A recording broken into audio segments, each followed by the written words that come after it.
Hello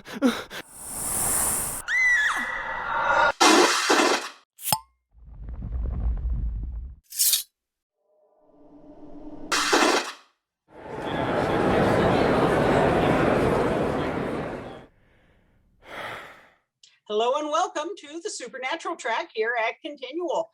And tonight we are talking about mother figures in Supernatural. But before we get started, let's have our panelists introduce themselves, starting with you, Ann.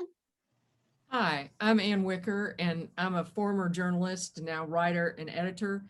And I came to Supernatural kind of late in the game, but went completely down the rabbit hole and really loved the show. I'm an unabashed Dean girl. I'm the editor of a book called Making Notes, Music of the Carolinas.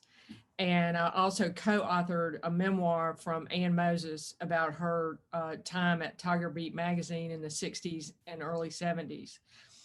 And you can find me on Twitter under Ann Wicker, no spaces, Instagram, Ann.Wicker2, and on Facebook. Cool. Stuart? Everybody, I'm Stuart Jaffe. I'm the author of a ton of books, best known for the Max Porter Paranormal Mysteries, but I also write action fantasy, contemporary fantasy, urban fantasy, lots of fantasy, and I'm written a hybrid high fantasy mystery for False Stuff Books, which will be coming out later this year. And I started watching this show when it came out. So I've been doing this, watching it for a long, long time. Nice. Carol? Yes, I'm following along in everybody else's footsteps. I'm Carol Malcolm. I'm the director of the Urban Fantasy track at Dragon Con. And I, too, began watching the show in the very beginning. And I jokingly referred to in the past I used to actually record episodes. If I had to work that night, I would record them on my VCR. And hopefully most people watching will actually know what that means. Of course, now they're in the DVR, but back then it was the VCR. But yes, I've been watching from the beginning, and we do cover the show on the Urban Fantasy track at Dragon Con. So that made me, to make sure that I stick with it. And I have many notebooks of notes at this point in time due to that. Nice. Hi, I'm Tanya Cook. Pronouns are she, her, hers. And you know that Sesame Street, one of these things is not like the other. I feel like I'm not like, I'm not this amazing fantasy writer. And I'm so excited to be a part of this. I'm a sociology professor and I study fandom-based activism and charity work. And I also write about mothers in popular culture, including a chapter in the sociology of Harry Potter. And I have children myself. And so you can find me online at Always Keep Nerd Fighting. This is our study logo, and it's at AK Nerd Fighting on Twitter. Thanks. Nice. Hildy? Hi, I'm Hildy Silverman. Pronouns are she, her. I'm the retired publisher of Space and Time magazine, and I'm a professional author and editor as well. I've been watching Supernatural also since the beginning, also using a VCR frequently. And I am pleased that I actually hooked my spawn on it, who has watched it faithfully end to end twice through now. So I have someone to geeble with over it. And yeah, looking forward to the panel. Thanks for having me on. Sure. And I'm Gail Z. Martin, and Morgan Bryce. As Gail, I write epic fantasy, urban fantasy, near future, post-apocalyptic, and more. And as Morgan Bryce, I write urban fantasy, male paranormal romance. But one thing is true of all of the contemporary worlds I write, and that is that they are places Sam and Dean could walk into and feel right at home. I came late to the Supernatural party halfway through season 11. I binge watched 11 seasons in 4 months so that I was ready to start live tweeting season 12 when it started. And since then, I've been a frequent guest columnist, now a staff columnist for the Winchester Family Business blog. I was asked to write a chapter in There'll Be Peace When You Are Done. I run the Supernatural TFW TFWNC fan group on Facebook. I've been on Carol's urban fantasy panels on Supernatural many times. And I run the fandom track here at Continual. So yeah, I went down the rabbit hole and I'm still going, but it's a fun journey. And I'm How happy to deep take all does of you that with thing go? What? I said, how deep does that thing go? I mean, a couple of people have Oh, we mentioned the haven't- rabbit hole. Yeah. Yes, we haven't All found the the way bottom down. yet. Yeah, all the way down. Yeah. So mother figures, the boys start the series as motherless children who Mary's traumatic death puts the whole thing in motion. And then all of a sudden we got mama back. Let's start out with talking about Mary Winchester, the good, the bad, what you liked, what you didn't, and how you think it worked or didn't in the series. And we can go around or we can just let people jump in. What would you prefer? Yeah. Whatever works for you. Yeah. Okay, well then let's start with Hildy. Oh, sure. That's what I get for not saying.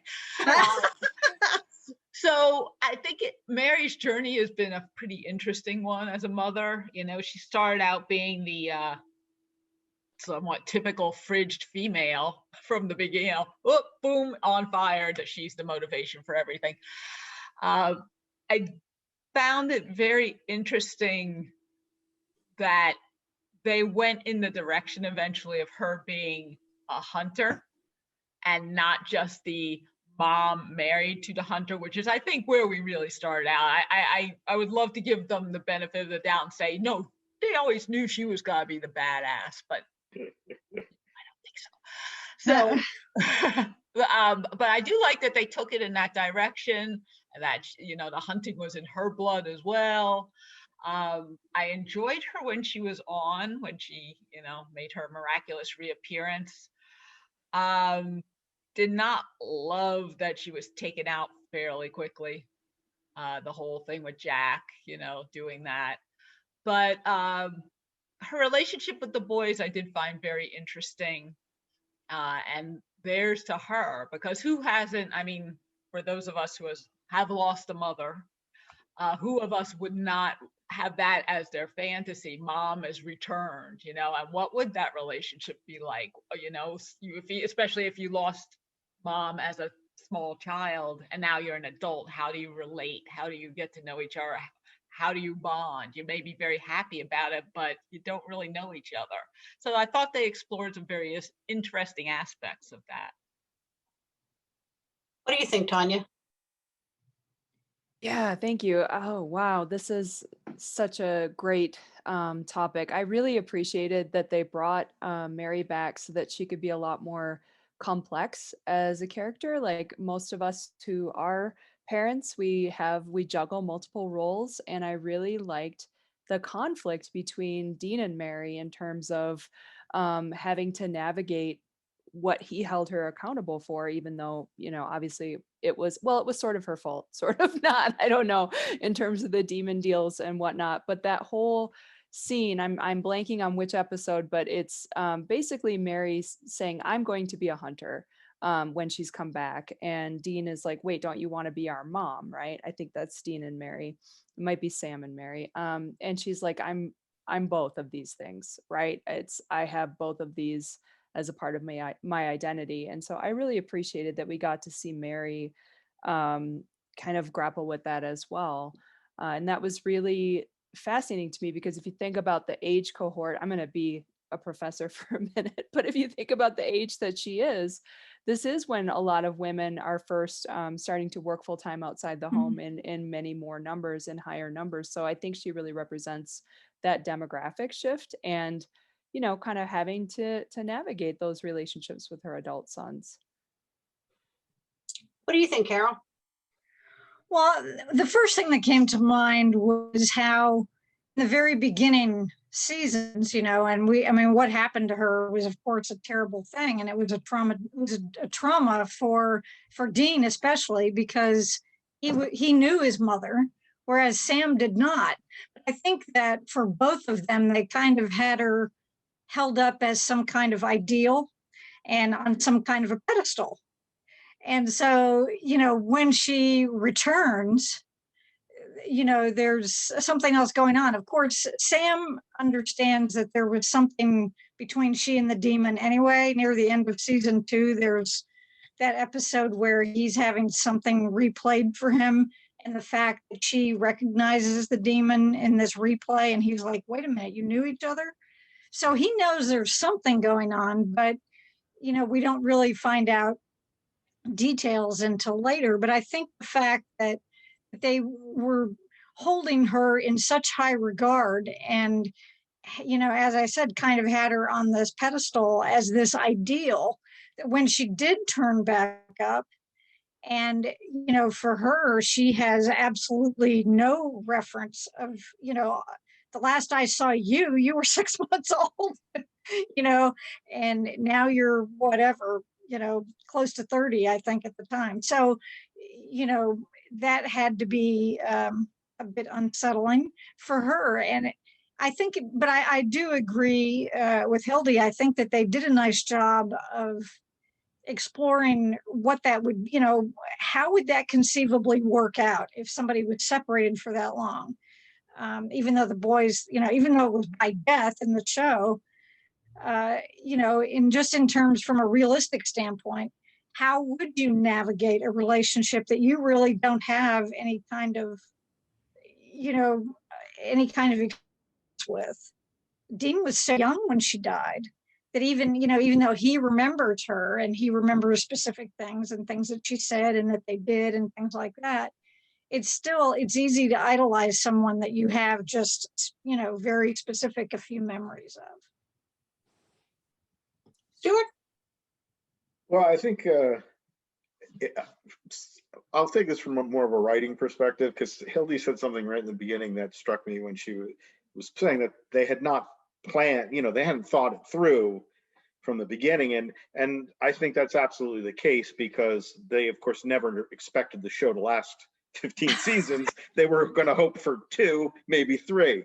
And so I think the intent initially was the mom was going to be the idol. She was always going to just be the perfect mom that died in fiery death and be this motivation. And as the show progressed and they realized, oh, I guess they decide we're going to bring her back.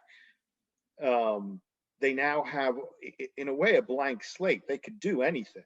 And it's a very, very writerly thing to do, to go, well, I'm going to do the opposite of what I've set up and had set everybody up to expect. But the opposite of that could have gone so many ways, right? They chose to have her be a hunter and still be a mom and be dealing with all these issues.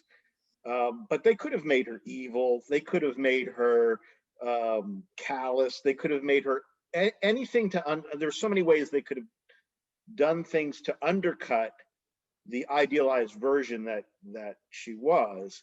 And I think perhaps because of she certainly wasn't the first person to come back in the show from a hiatus of death, and so I think they knew.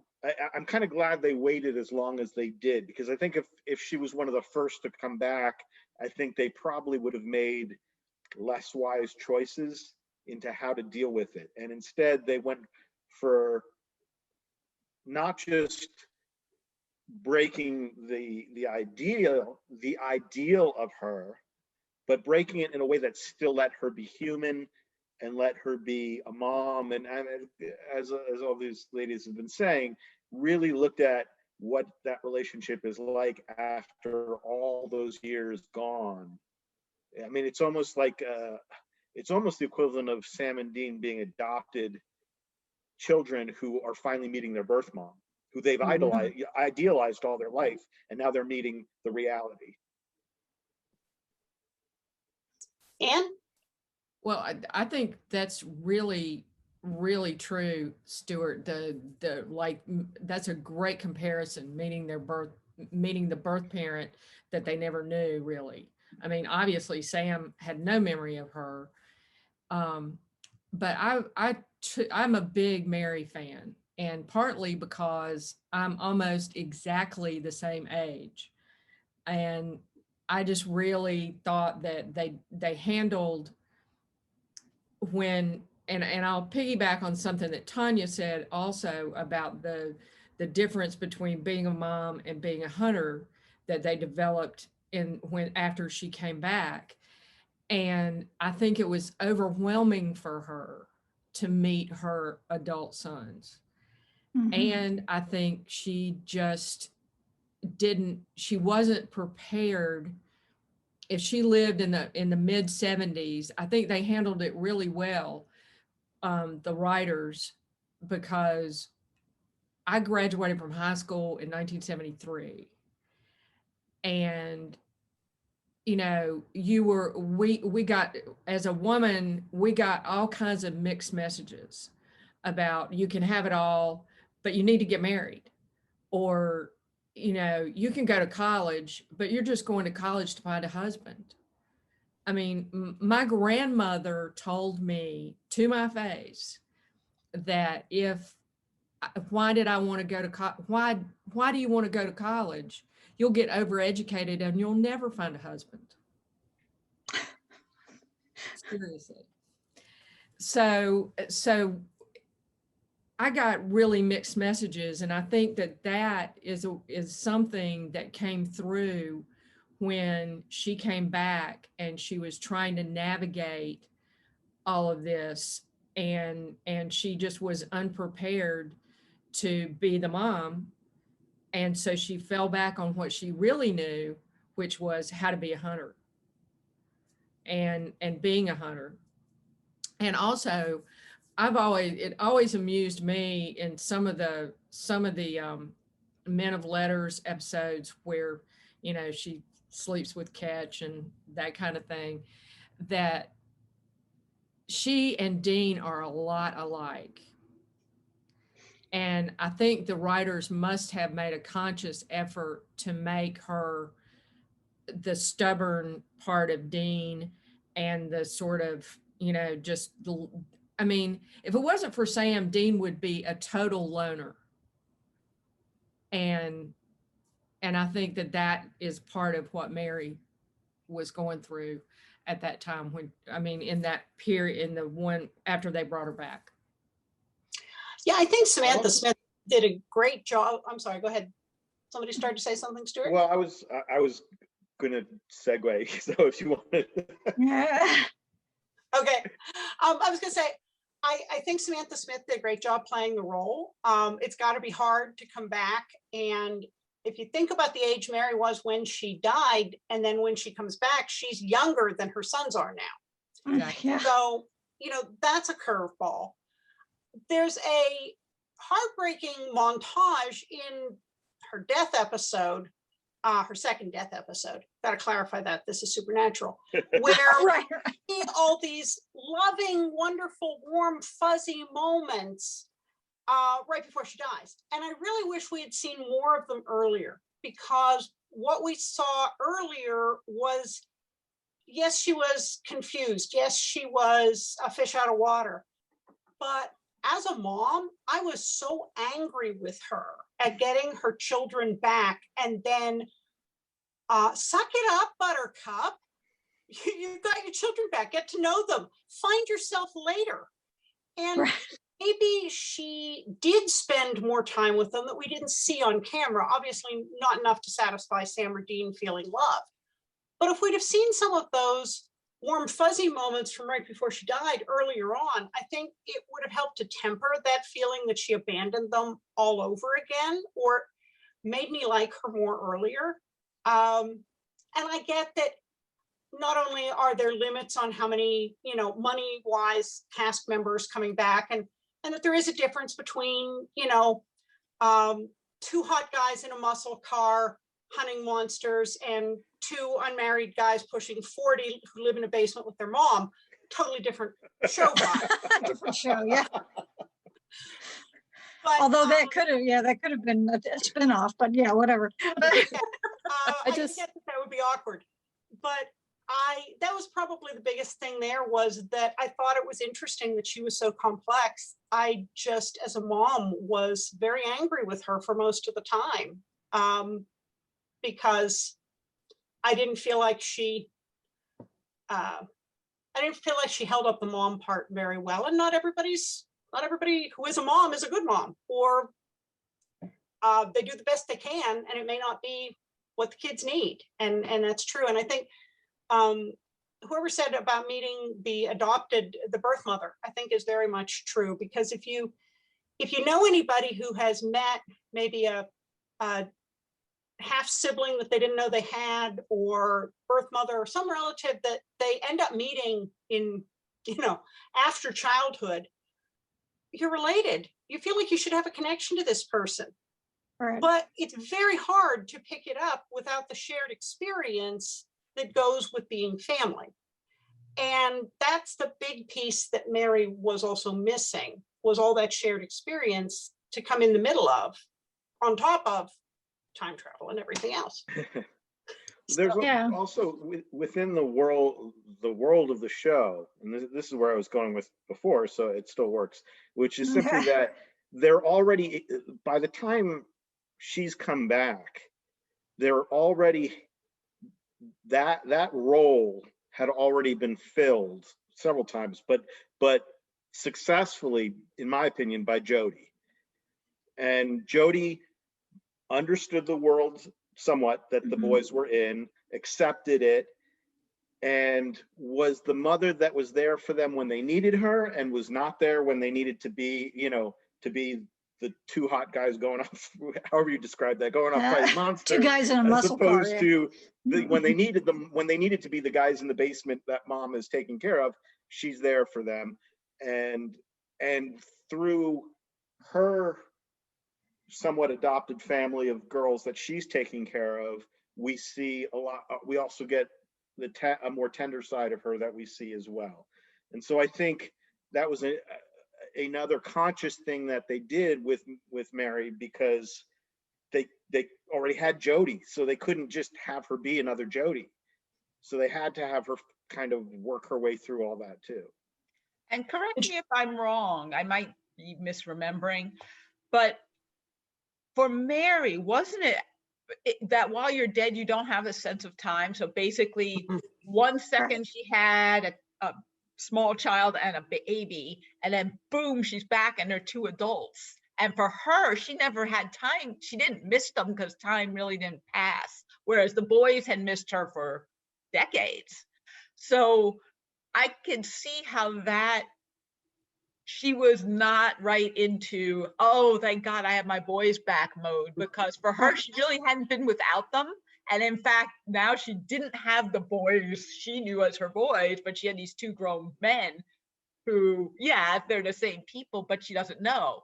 So I figured that played into why she was so off with them, especially at first. I had the same reaction you did, though, Gail, in terms of, when she decides she's going to take off for a while. I did. I had the same reaction, but I think it did make sense for them to do it, and just the fact that, as Hildy was just saying, she doesn't have a frame of reference for saying, okay, the infant and the whatever 4 or 6, or I guess it's 4-year-old that she ended up having to leave. Those don't necessarily equate to the same to human adults that are standing in front of her, that she has no idea how to relate to them. But I think the gut feeling, if you have been a parent yourself, to see that reaction, or to have that reaction when she just decides, well, I'm just going to go off and do my thing. And you're like, what? But then they do a pretty good job, I think, of explaining how that could be, of showing us what kind of a person she was. I think the other thing that plays in here is her guilt. And the more she found out about the boys, and Sam going to hell, and Dean going to hell, and all of the things that were the ripple effects of her deal to save John, I don't know how she could not feel tremendous guilt. After all, she's a Winchester.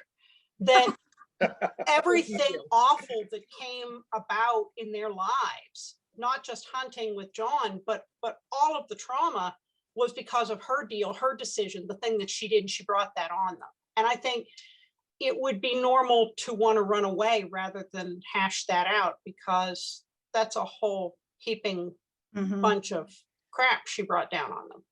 I just wanted to add, I think it's really interesting. I also feel frustrated with Mary's choice to leave her sons after the reunion. Of course, you know, we're as an audience, we're having a lot of empathy for the boys.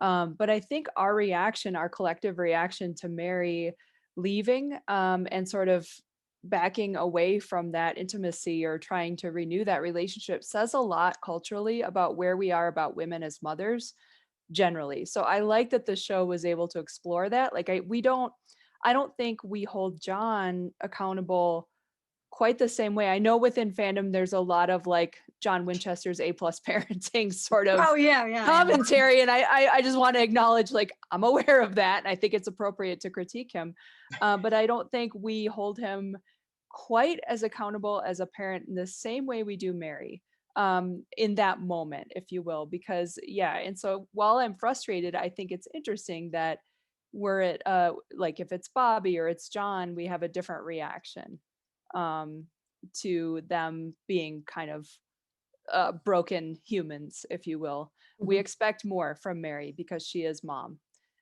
because she is the mother figure, and so we hold that to a different standard, I think. Well, also we know what broke John and Bobby, but Mary died, as far as we knew, unbroken.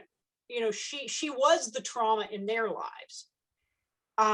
So I don't know that we expected her to be as broken because we didn't see her break, and we didn't find out about some of that until later. So I think, but it's a point well taken. I do want to pick up and talk about some of the other mother figures, and Stuart, you segued us just great into Jody. And of course, you know, Jody lost her child rather traumatically.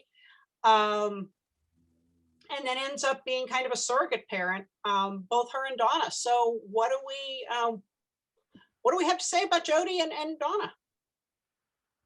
Well, I love them, but I am also frustrated that they're mother figures for Sam and Dean. So I'm like, you're all the same age. That's not, that's not, I mean, like, I get the mother instinct and whatnot, but full disclosure, I like cosplay as Jody because I was so excited that there was a badass mom character that was roughly my age that I was like, yeah, we're gonna do that. That's great.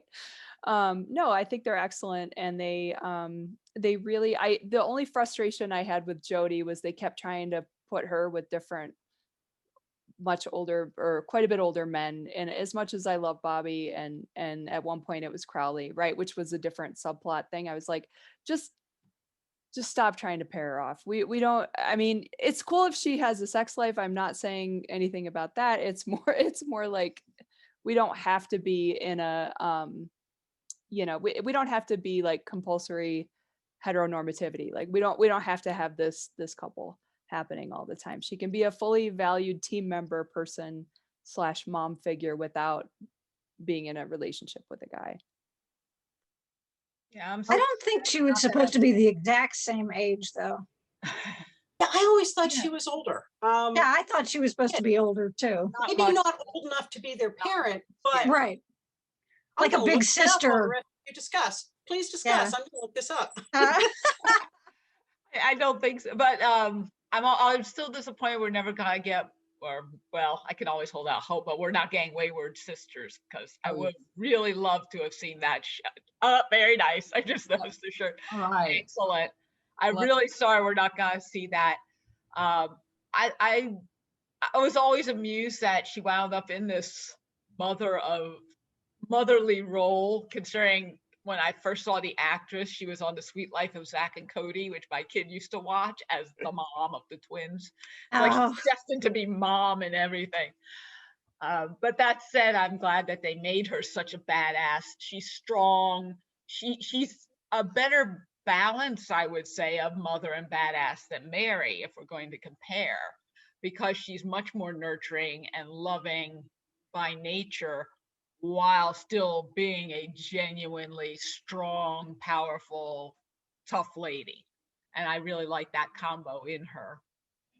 I also Yeah, think she's regardless reminded. of what Gail finds out about the age situation, even if she was on the show actually younger, like regardless of the actress, but even if the character was younger than the boys, that's really, I think, not as important, because the show has always been about a found family group and that's just the role she has within that family to those boys, even though age-wise, she's not literally age appropriately their mother. She's the one who fills that role until mom comes back and tries to fill that According role. to SuperWiki, she's the font of all knowledge.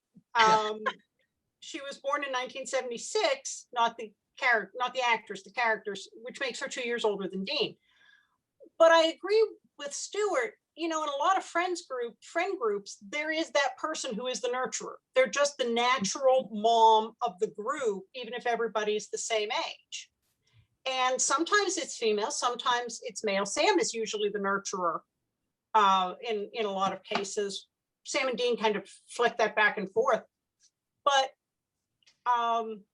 yeah, I've had friends who are the same age who are always the one who call you and say, "Are you okay? I could tell you were down," or they drop a cake by, or the natural nurture. I think my issue with the age bit is I'm at odds with myself. Like as a woman who is very close to Jodie's actual or fake, I don't know, canon age, right? It's like, it's frustrating for me to see women in my age cohort relegated to the mom role, as much as I love the mom role. And so I like that Mary gets to have a sex life, and it's at the same, and then I also said my bit about Jodie being paired off, but it's, so I'm a little like conflicted there, but that's just, I think it's frustrating. I want to see badass middle-aged superheroes like in the old guard, even though they're much older than middle-aged, but like I want to see fully rounded, characters. Well, speaking of mature women with a sex life, let's talk about Rowena.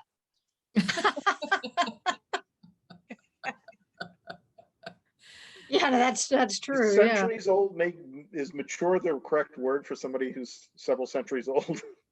Very mature. Yeah, if you're old enough to make out with an archangel, I think it probably is. Like a teenager in the library when the librarian isn't looking. I mean, well, my 2 cents about Rowena are, I think that she was actually a much better mother to Sam and Dean in the latter 2 seasons of the show than she ever was to her own child. Oh yeah. And I think I mean, even when when he was a kid and all of that is what I'm talking about. So she sold him. What's that? She sold him, and she didn't even get as many pigs as he thought he was worth.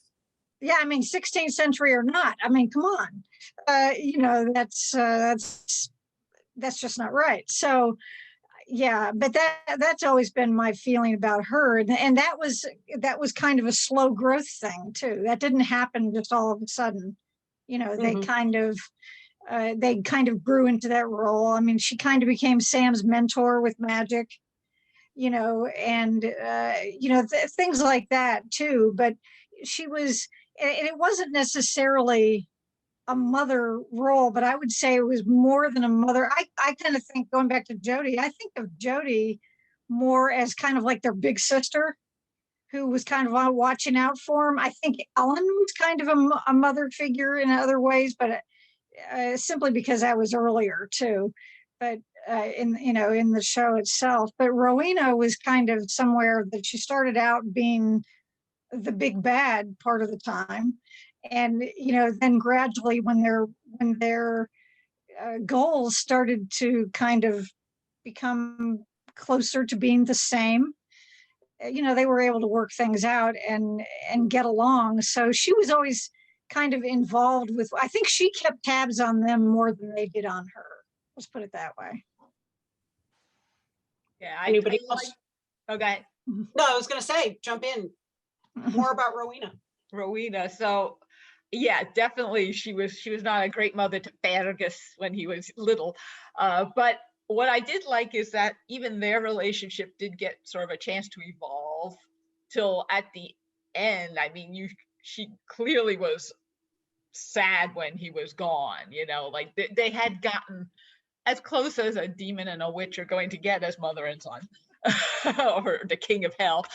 I did like that there was some development there, that they came to sort of a weird ass relationship together in a good way. But definitely she was much more motherly, especially to Sam. Like Sam was practically her adopted moose, you know, she really loved him, it seemed. And he kind of, you know, yeah, Dean had sort of, he had some fondness for her, but the real mother-son relationship I thought was between Rowena and Sam. Oh, absolutely. I totally agree with that he was her spiritual son, and as it evolved, and that Dean, you know, Dean tolerated her, I think, more than but again, it's that whole found family thing. And Even though she knew he was going to be literally the death of her. yeah. Which makes it even more like, you know, the mother sacrificing for her child is sort of you can see it, you know, but there was that connection there. Yep, I know this where the way it has to be, but he'll go on, so it's okay. Yeah. I think it's really interesting that they went with Rowena's character. You know, she commits one of the biggest sins you can make as a mother. She doesn't love her child, right? And even worse, she loves another child more. You know, and that's so interesting that we as an audience, I think the writing and acting is excellent, because we still have compassion for that character, even though she commits these, you know, heinous acts and egregious sins. I mean, if you think about villainous mothers in other products, like I'm rewatching Game of Thrones. I'm thinking of Cersei. Cersei is horrible. She still loves her kids. Malfoy in Harry Potter, she's terrible, loves her kid, right? So it's just fascinating to me that we can work through that in this show, you know, and still like Rowena, I think, for the most part. I'd be interested to know if there was ever an alternate plan, because I can't see the actor's name who plays Crowley, but he, you know, he was pushed out of the show prematurely, and so had those situations not happened and he'd stayed on the show, they would have either, I'm just curious if they had planned to go this route and have kind of this, I could see them literally having a scene where she'd have to choose between the two men, or if it, you know, there's so many other routes it would have taken, but the one thing the show has always been good at is adapting to whatever real world circumstances they have to deal with, and somehow they're really good at looking at the past of the show and taking the clues that are there and adapting them to where they decide the show has to go based on what they have to work with. And so I think they did a great job doing all of the thing that you're all talking about in terms of her relationship with Sam. I just really want to know, I would love to know if there's notes somewhere to what they really initially intended her, you know, her story to be, especially considering where she ends up at the end. But she got to be queen. That's right. But if Crowley were part of the show still, would that have happened? Or would he be working for her? Would she be working for him? Would they have shared it? It would have changed her relationship with him no matter what.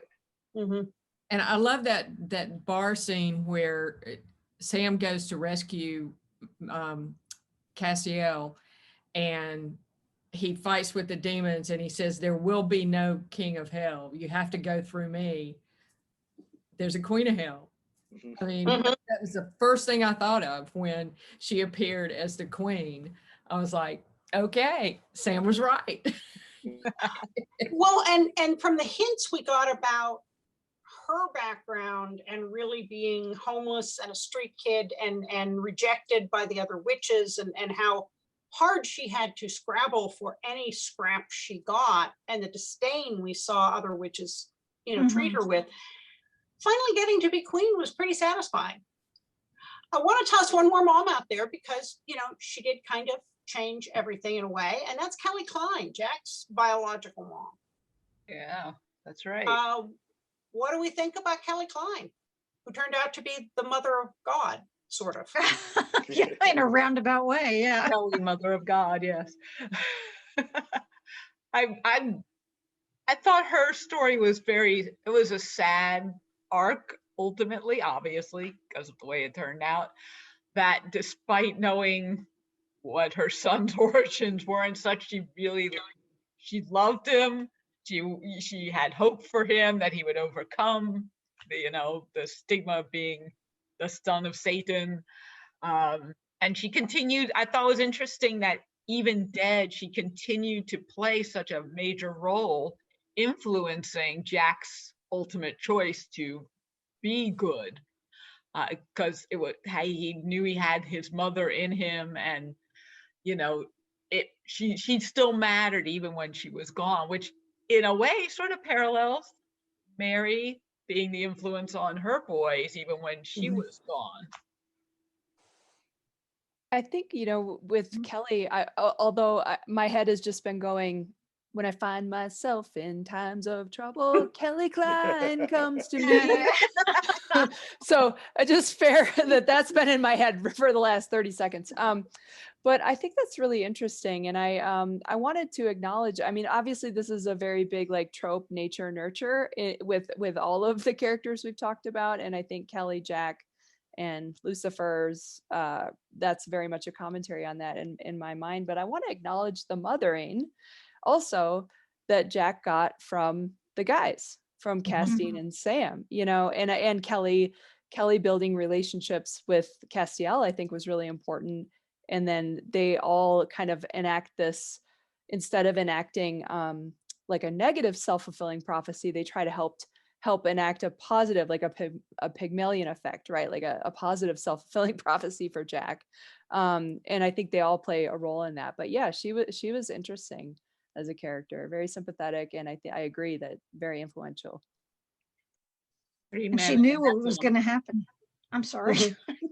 I was just saying it was 3 men and a Nephilim. Oh yeah, there you go. Yeah, that's yet another. Well, that was the show, but yeah, for a while anyway. But the fact that the Cas had to tell her what was going to happen to her, that she wasn't going to be around, and considering, I guess at that point in time, she'd already had several what I would guess you could say shocks, that maybe that didn't seem quite as much of a shock as it would have that, oh, by the way, guess who the father of your child is. But the fact that she did not become bitter over it, I thought was one way that she could remain this positive force. And for Jack, just thinking about her, asking, that scene where he goes to meet her parents, and that saying that they were friends, I believe is what he was telling them, and that was really, I thought that was a very touching scene. But yeah, she was, but she also wasn't around very long. So it's okay if we kind of can put her on a pedestal, I guess. Stuart, go ahead. Ann? On that one. I was going to say another mother figure that's sort of similar to Jody is Ellen Harville. Oh, yeah. And I really liked her character. I loved the Roadhouse. I loved that whole sequence and or story arc, I guess. And I was always really disappointed that ended when it did, and we didn't really ever get how she made the transition, meeting Sam and Dean as adults, but harboring this secret that John had actually killed her husband. But then in the later episodes that she was part of, again, she was sort of a mother figure in the same way that Jody was. you know, and they would call her for advice about Gordon or whatever. And I always wanted to see how that really, how she got over that, I guess, and was willing to sacrifice herself and her daughter at the end. And I mean, there's some development of that, but we never, unfortunately, I guess, you know, like you were saying, Stuart, the writers were working with what they had to work with and their constraints. So. Well, and she grudgingly accepts that Joe wants to hunt and lets her hunt, just like Jody grudgingly accepts that Claire wants to hunt. Yeah. And she's an adult. What am I going to do about it? But she still, both of them left the door open to come home. It wasn't a John Winchester, if you leave, don't bother coming back kind of thing. Right. They didn't like it. They had good reason not to like it, but they didn't sever the connection over it. And I think that was a huge learning step for the adults in this show, was to not just make things once and done. Right. Believe it or not, folks, we are through our time. And so I know we could keep on going. And there are so many other episode by episode mother figures that showed up. We didn't even get to the fact that Dean is a mother figure to Baby. I was just thinking to Sam, but okay. Yeah, sure. Also the car is kind of that works too. Yeah. It's called Baby. and Dean did have to pretty much be mother and father to Sam. So yeah, very much. Well, we'll just have to come back and re-explore some of those tangents in another panel. But thank you all so much for being with us. Let's go around real quick once more and just let people know where they can find you online. Hildy? You can find me on Twitter at Hildy9595, Facebook, LinkedIn, all the usual places. Tanya? Yeah, you can find me at Prof. Tanya Cook or at AK Nerd Fighting on Twitter. Cool. Carol? Yes, the Dragon Con Urban Fantasy Track has a pretty active Facebook page that stays active all year long, and we have been doing some panels for our YouTube channel. We had a virtual event this in 2020, and as did most conventions, and we just continued on doing them. I thought, hey, why not? You know, so I've been doing something for the past few months, which is our Supernatural Rewind. So we go back and we have panels over some of the early seasons, and we will be doing one for the season 3, which will be at the end of this month. And I'm trying to remember the date, 27th, maybe? I think so. Right? Okay.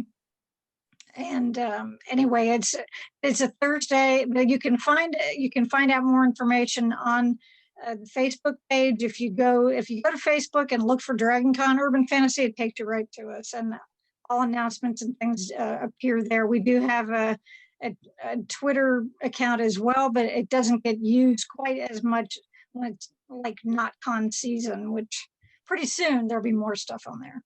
Mm-hmm. Stuart? You can find me at stuartjaffe.com. Go on to Amazon and put my name in. You'll see everything I do. And I mostly hang out on Facebook as far as social media goes, but you'll find me there. And Ann? I'm like Stuart, I'm mostly on Facebook, but you can also find me on, like I said, on Instagram or on Twitter. You can find me at gailzmartin.com, morganbryce.com. I hang out a lot on Facebook, and I run the Supernatural TFWNC group. Put in either name on all the other social media platforms, and you'll eventually find me. And of course, most of the time I'm here in Continual. So folks, thank you so much for joining us tonight. And thank all of you for watching and listening. There'll be more Supernatural coming up soon on Continual. So we'll see you online.